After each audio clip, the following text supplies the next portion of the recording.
Hello, everybody. I have a treat for you today. Something new at the Lamley YouTube channel. Doing an interview with Glen Chou of Mini GT. Glen was cool enough to join me to talk about the brand, talk about where it's going, some new directions, including some American cars. We did a sneak peek video, a couple weeks ago, showing some of the stuff that is in various stages of development, some that are imminently going to be released. But Glen was cool enough to sit down and kind of walk through some of those models, talk about where we're headed, and talk about just kind of what's going on with the brand, what they're doing, and he's been very forthcoming on what's working, what's not, and this will be a very, very cool interview. This is something, too, that I want to bring to the channel, doing these interviews. During the pandemic, we launched the Instagram Live interview series on Instagram, but I want to move it to YouTube because we can do a little bit more. I can do more close-ups of models and sneak peeks. So we're going to be talking to lots of people from all kinds of brands, from the car world, from all kinds of worlds, and I think it's going to be really fun. I will apologize to you because the sound on this interview is not great. I actually was using my AirPods for that, but as you can see in the background, I'm going to make it a lot better. I've got some equipment. I don't know if I'm going to move this to a podcast, but this equipment will make it so it sounds a lot better as I chat with all kinds of people. So if there's people that you'd like to see, collectors, car people, designers, anybody on this series with this interview series, just let me know. But enjoy this. Thank you to Glen. Enjoy the interview. Glen from Mini GT. How are you, Glen? Hi, good. How about you? This is I'm great, and thanks again for joining me here. This is a new thing. We're going to try this, do some interviews, put them on the Lamley YouTube channel, and you're the first guest, so congratulations, I guess, in order. Thank you. I'm there. Good. Well, we've got a lot to talk about, and the cool thing, and I really do appreciate you. I mean, right below me, and I've already shown the Lamley viewers. We've done a showcase of some of the upcoming Mini GT models that you sent over for me to drop and to show some sneak peeks. I wanted to talk about some of them, and I wanted to get more in depth with some of these more. You've obviously sent some completed models that we've showcased. We can talk about those in a little bit, but you have also sent some that are in very, very early stages. And I want to definitely talk about those as well and kind of get a sense of where everything is going. We've done this a couple times on Instagram and always gotten some good feedback on those. And you've been very forthcoming on where the brand is going, what you're working on, what's working, what's not working, that sort of stuff. So let's start there. Like, give us the state of Mini GT at this moment. I think we are looking forward to coming out COVID. I mean, the Yeah, last 2 years changed a lot in terms of development, manufacturing, planning. It's new for everybody because sure. everything changes. But now we kind of settle down the directions for the brands, and we're doing a lot of new planning because we're looking forward, when coming out of COVID, we can be more efficient, and there's more cars, more new cars coming, many new racing series, Formula One, you know, Le Mans is 100 years old next year. Yeah. So a lot more subjects that we could do for, the next 2, 3 years. That was And a very loaded sentence. We're talking about where we're going, and you just dropped like three very significant things. Well, let me ask you quickly, like, what coming out of COVID, that's been a discussion with collectors a lot, is like, delays and what should we, I mean, is there anything that we should expect? I mean, I think collectors are used to the idea that things are going to be delayed and we're still coming out. I mean, anything can happen tomorrow. We're all kind of used to that, like there's going to be delays and things, but where are we from that, from a manufacturing standpoint? I mean, we kind of use a kind of patch job. So what we did was we overproduce like 140%. Yeah. Then you have the delay and come back to like a 90. So kind of work that way. But we are getting better. We still have bit shipping problems in China. Our suppliers roughly is about 2 hours away from Hong Kong, but that distance takes the container trucks 2.5 weeks. You're kidding. Yeah. Wow. So, but it's still much better than like, 12, 13 months ago, still much better. So we Sure. are in two Sure. directions. And also, it's always my goal to expand the line in a way that we kind of we kind of managing and develop the Mini GT product from a premium collectible point of view, kind of like what we do in 118 and 143. Sure. Different than the typical 164 scale. So we've been wanting to add more detail, expand the line with more different category, different areas of product. And now I think we will be able to do that once we're getting out of COVID. We have enough manpower efficiency to achieve that target. So the next 6 to 8 weeks, we will have many news announced to everybody, about the direction of Mini GT for the next 24 months and what categories we'll be entering and what type of car we'll be making in addition to what we already have. Well, let's talk about some of those directions. You mentioned some racing lines and things like, that some racing themes at least. Yes. Give us some like a general idea of what I know. Obviously, you're going to roll out a lot of, and if they're not following you, in fact, I'll make a mention of it now. Obviously, there's a Mini GT account on Facebook and on Instagram, but you have your own, and I'll put a link in this video down below in the description. But you have your own account on Facebook where you're really kind of showing a step-by-step process of some of these models. Yes, I feel it's good to have a additional channel for communication for the fans to understand the brands more. Where we come from, the idea, the background story, or the back office story about the development, what we've been through, how much effort. It's most of the time it's beyond what most of people think because the trouble. For example, to get a yellow blossom color chip from Germany, we have to find a friend locally, order the chip, spend $180 FedEx to U.S. office, then we verify it, and package it, and another $200 sent to China. And then, so, before any engineer in China sees it, we spend almost $300 just getting the color just to get something there. Yeah. And that takes about 45 to 50 days. And all that just to get the color correct. And sometimes my friend asks me, how many people really know? And I said, I don't care. I just want to. Yeah, I know. And I want to, from bottom of my heart, I said, I did my best. I mean, we cannot make a perfect model, but at least I put in the effort to get it as accurate as possible, which is the best effort I can do. And that's what we always do. But it's that type of story we want to share with the collector. That's the idea. And I'm not just, sometimes this collector might think I'm just a businessman trying to sell merchandise, a product, but it's not. I'm a petrolhead. I love cars. I have my favorites. I have my crazy moments. And I want to share that with the fans. So that's the kind of purpose. I was thinking this before we got on, and I was like, okay, if I think of Mini GT, we've been, I don't know how many years has it been since you've launched the brand. It's been a few. Oh, 5. Yeah, about 5 years. And I've thought, okay, I think of racing. I think of, you'll have to bear with me. I'm literally looking at my display here on the wall. And it's like, I think of cool European cars. I think of racing cars. I think of some JDM. At this point, we think of Kaido House with that collaboration with Junimai. Give us some new directions that we might expect to see in the coming weeks and months as you're rolling out new sneak peeks and stuff. Yeah, we're going to, I think some fans might saw some photos on internet already.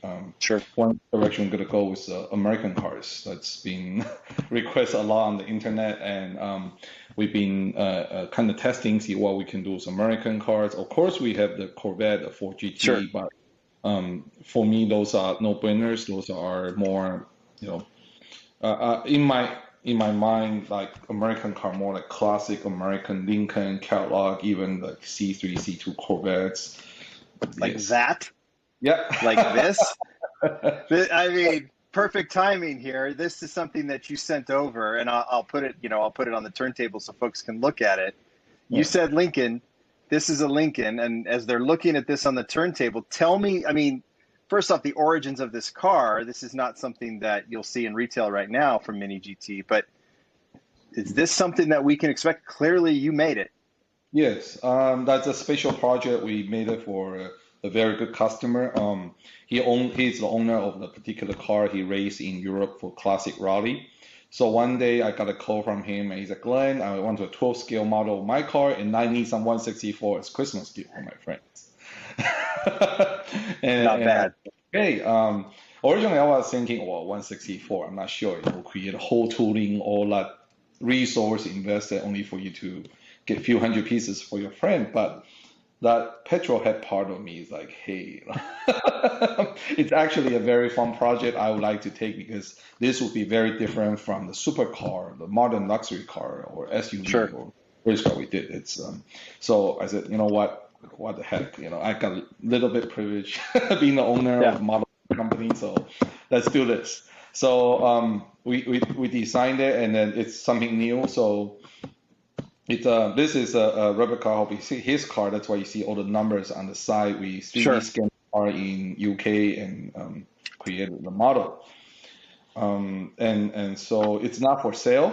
Yeah. It's only for that customer. But we will use this tooling to produce other version of the Lincoln.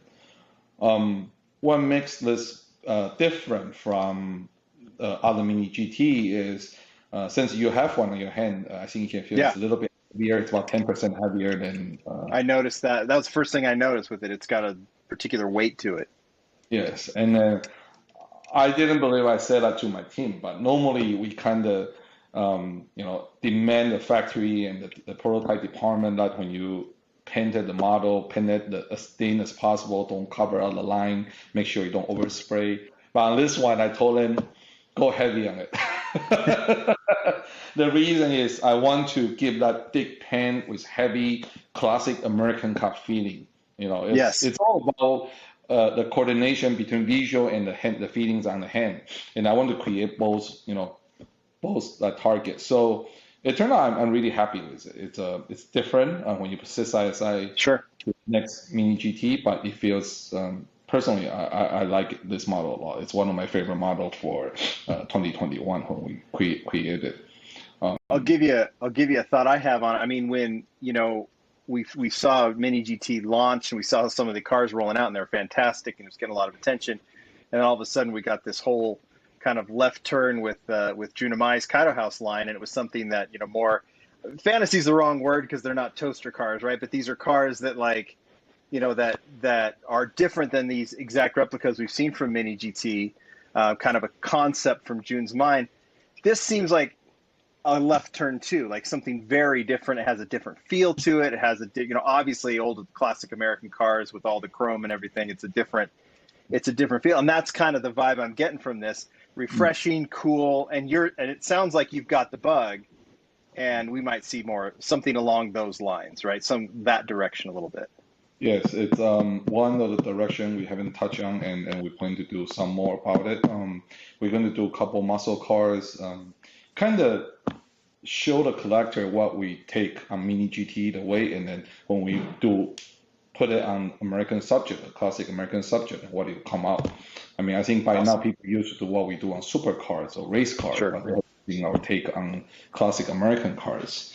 And then I'm quite happy how this turned out. So this will set basically the benchmark for our team for all future classic American cars. That's how we will approach this type of subjects. I love it. I'm very excited to see what's coming. Give us some other directions you're looking at with the brand.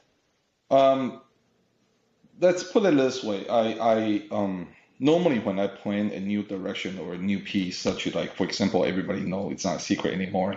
We're coming out a classic F1 car, for the 6-wheel, and then we would not come out just one piece. When we approach a new category, it will always be a few car or a group of car planned for that category. So for me, Sure. It's always strange. You have one art car sits in the collection lonely, like. Yeah.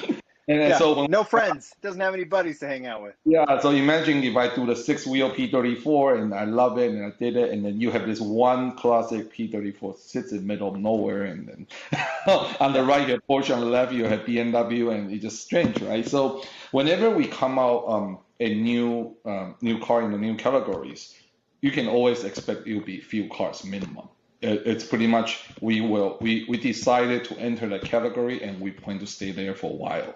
Got it. So you could a lot of fans was asking me about classic Formula One. So for sure we're going to have more than just 2 classic Formula One car. on the TSM line, on the larger scale, we already done many different cars in the past, so we already have all those data, and for sure we would, move them to 164 and create different classic F1 in 164s. I love that. I think you can almost think in terms of families with some of these directions, right? It's like when we're 164 scale collectors, we have a little bit more space to play with, right? Look behind me, right? And so I want to see, if I've got one car, I want to see, the starting line of the race cars or the car show of a particular kind. So I love that. And I agree with you. I think that you can't just have one. You got to have quite a few to kind of play off that theme. Yeah, and then I think by now people seeing we doing luxury sedan. We have the Bentley Flying Spur. Yes. We have the BMW 7 Series pretty soon, and then we will follow a couple more luxury sedans. I mean, it's also new for me because in the past, luxury sedans is not a popular subject in larger scale like 143 or 118.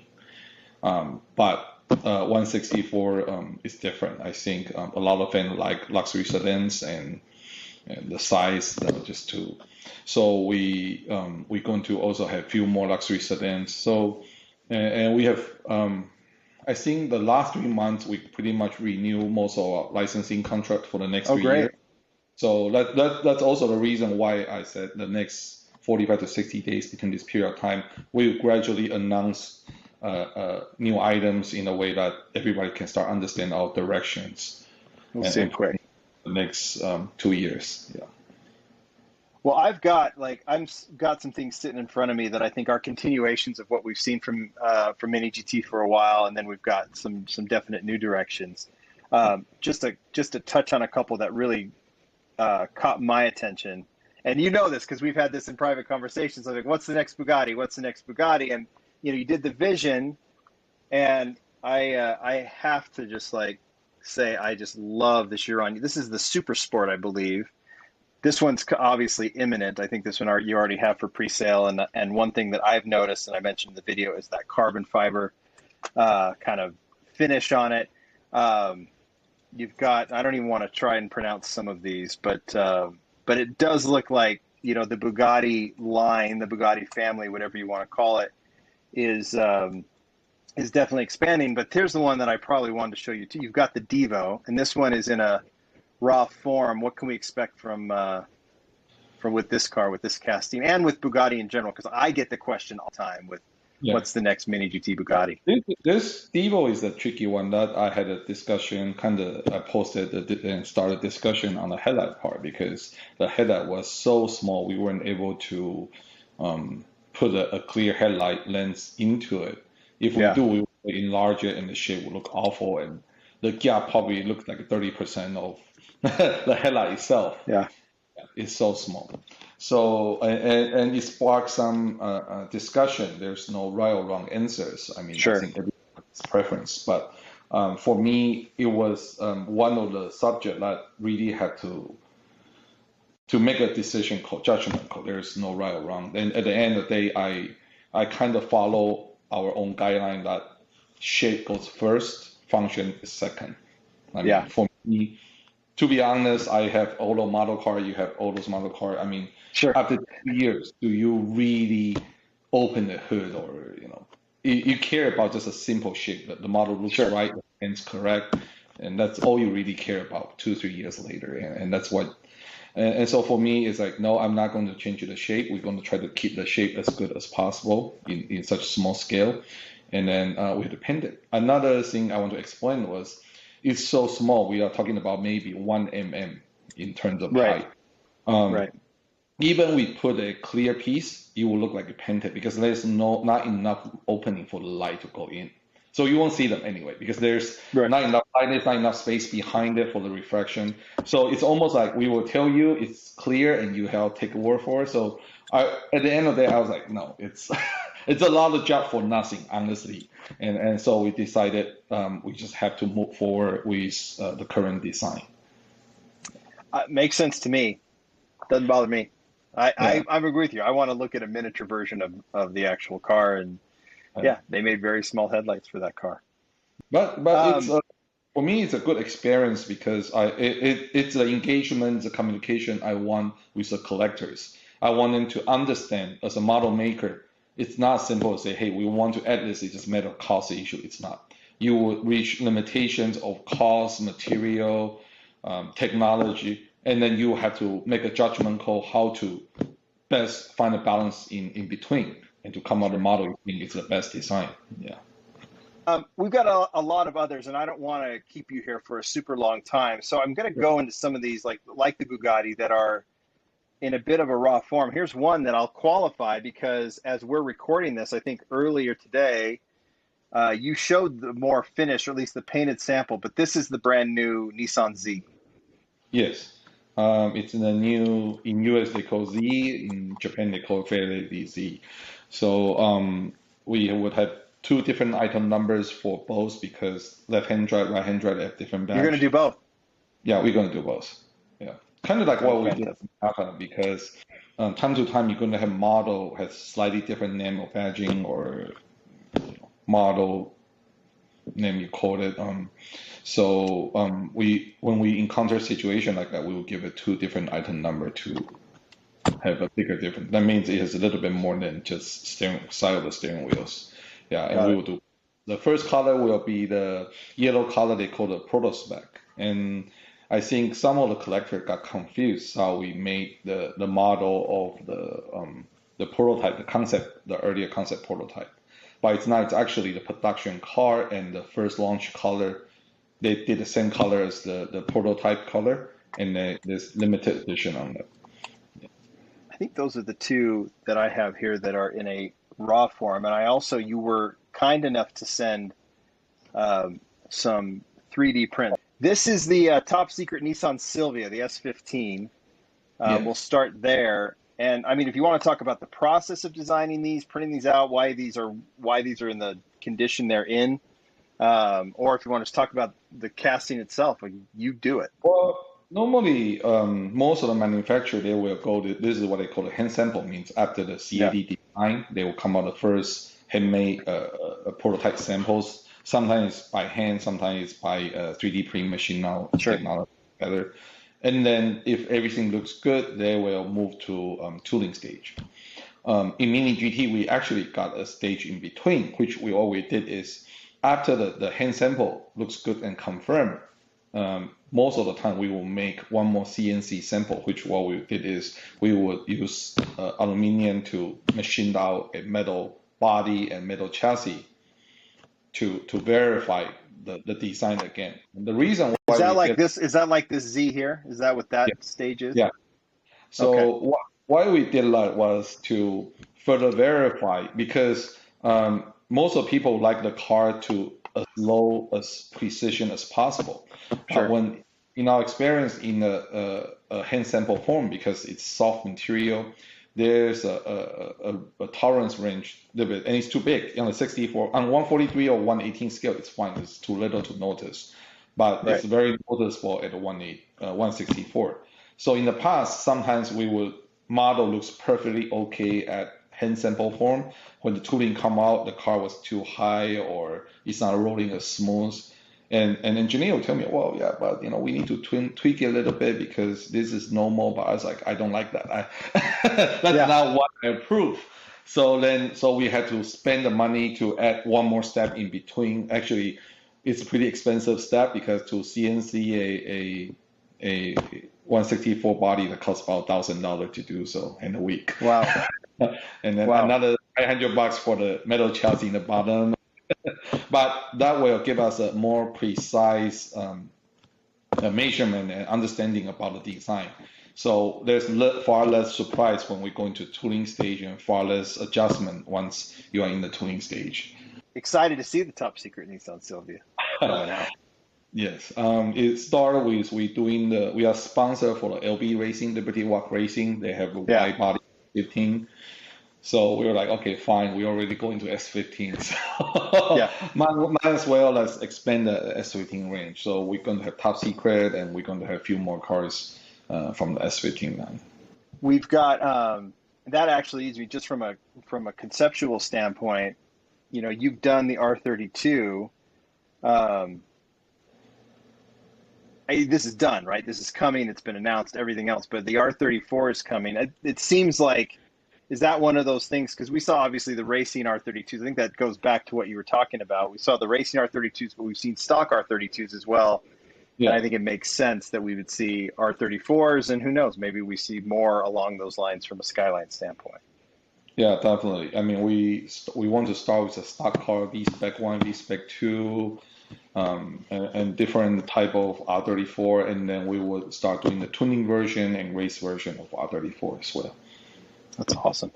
Going to go through a couple more of these prints, and to me, again, as a collector of Mini GT, two of these seem like right along, like, again, expansion of current directions. One of them really surprised me, and I'm excited to talk about it. But let's talk about the first two.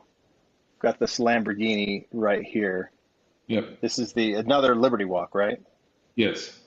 This is the final Aventador from Liberty Walk, because as everybody know, Aventador is officially ended in production. So we are all waiting to see the next car, and this will be the last body kit from the Liberty Walk on Aventador. Other one I just loved, and we've seen, obviously you've done the C8 and the C8R. Now we're getting the Z06. Yes. 06, I think we should have a color sample in about the next 30 to 40 days. Awesome. Yeah. So we might see that. We might see you sharing that on your feed, on your Facebook feed. Yeah, we are one of the unique licensee that have very good relationship both with Ford and GM. Somehow we need to keep the balance in between. So also very close with Corvette Racing. That's why they've been helping us with delivery. They are very happy with the model because we do 18 scale, 43 scale on the TSN line, and 64 scale in Mini GT, and they're happy with the quality and what we do. So, and Ford, we've been working with them on Ford GT before Ford GT even officially released, and we were the supplier for the 1/8 scale model for the owners. So, and then like carry on to the Mustang, the GT500, and all those models. So, like even this guy who just blows my mind. That is a unique car. That's one of my so-called, my project that kind of we move forward with doing the business forecast, because I saw the car at SEMA, and then I talked to Shelby, and Shelby's like, oh, I don't know, it's a concept car. We're not sure we'll go in production. I said, I don't care. I want to make it. What we're going to do was, there's only one car, to be honest. There's only one concept car, and they never built a second car. But we're going to take the color and graphic inspiration from the Cobra in the past and recreate some fantasy graphic. And then we're going to get a retro graphic. Everybody has a different little bit drawing on the snack, and we're going to copy all that over and put it on this new Shelby, and it look pretty fun. Like you're talking about metallic pink and lime green with kind of neon shade. Yes. But here's the last one, 3D print that you sent, and this is the one that I opened it up out of the package and was just so shocked by this guy. Yes. Talk to me a little bit about this one. So, as I said earlier, when we decide to enter a category, we don't do one or two cars. So, as you can see, we have Yamaha, we have Stratos, and then so now we follow with Subarus. So more is coming. We will have more news to announce, next 6 to 8 weeks. But you can see that direction. And Subaru have been talking to us for about maybe 3-4 years. But we've been telling them.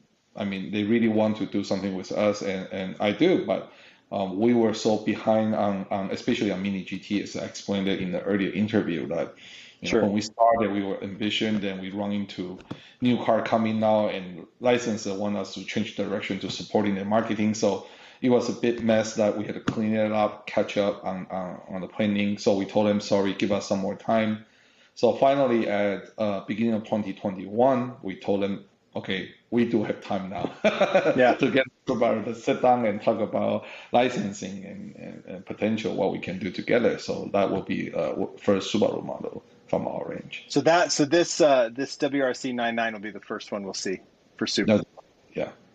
It's funny because it's like with the Stratos and the Integrale and the others, I didn't even put. I mean, obviously rally is rally, but I think of these Subarus and these rally. I mean, Subarus. It's almost its own family, and so it's nice to see some of these others coming out too. That's going to be really fun to put those together. And yeah, you've gone full rally style with this one. I mean, I just in particular love the front of that thing. Yes. I think it's fantastic. I mean, the rally car was a bit challenging because in the past they haven't really been produced 100% correctly because the rally car does not exactly share the same body as street car. But in the Right. past, when the demand and requirements are much lower, a 164 maker might get by with the tooling with a little modification. But if you really want to be precise, the body is not interchangeable with a street car on this particular What's car. different about the body on these rally styles? Just the shape of the fenders and some of the area is different that you couldn't really share with it. Interesting. And that's what I love. I love that about Mini GT.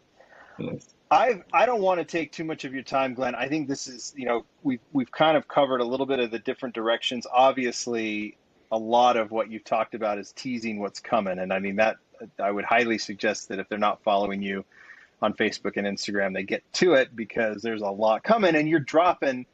I mean, it seems like the frequency of new stuff that you guys are putting up for pre-order, and then of course sending to your distributors here. It's M&J here in the United States, and of course you got others around. But it seems like there's constantly new stuff coming. Yeah, I get new samples every 5 to 7 days.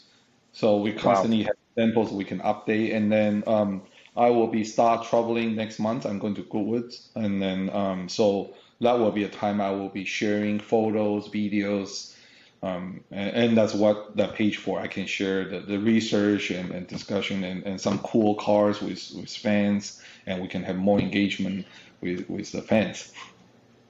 I'm looking forward to it. What else? Is there anything else that while I've got you here that you want to pass along to the collectors? Well, no, I mean, I think we got enough. Rest of it, I have to keep it secret for a few more weeks. Okay. But I guarantee we have some surprise for everybody. It's coming. Yeah. Awesome. Well, I will be watching that.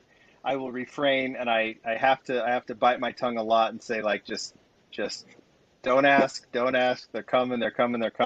And obviously, based on the stuff that you've allowed me to showcase and sneak for the fans, there's a lot of good variety, a lot of exciting models coming out, and I can't wait to see what else is coming. Glenn, this has been fantastic. I really appreciate you taking some time to do this. And obviously, we've done this 2 other times before. Hopefully, we're doing this many, many times to come. And yeah, anytime you want to throw something at the Lamley collectors, just let me know and we'll do it. Okay. Thank you. Thanks, Glenn.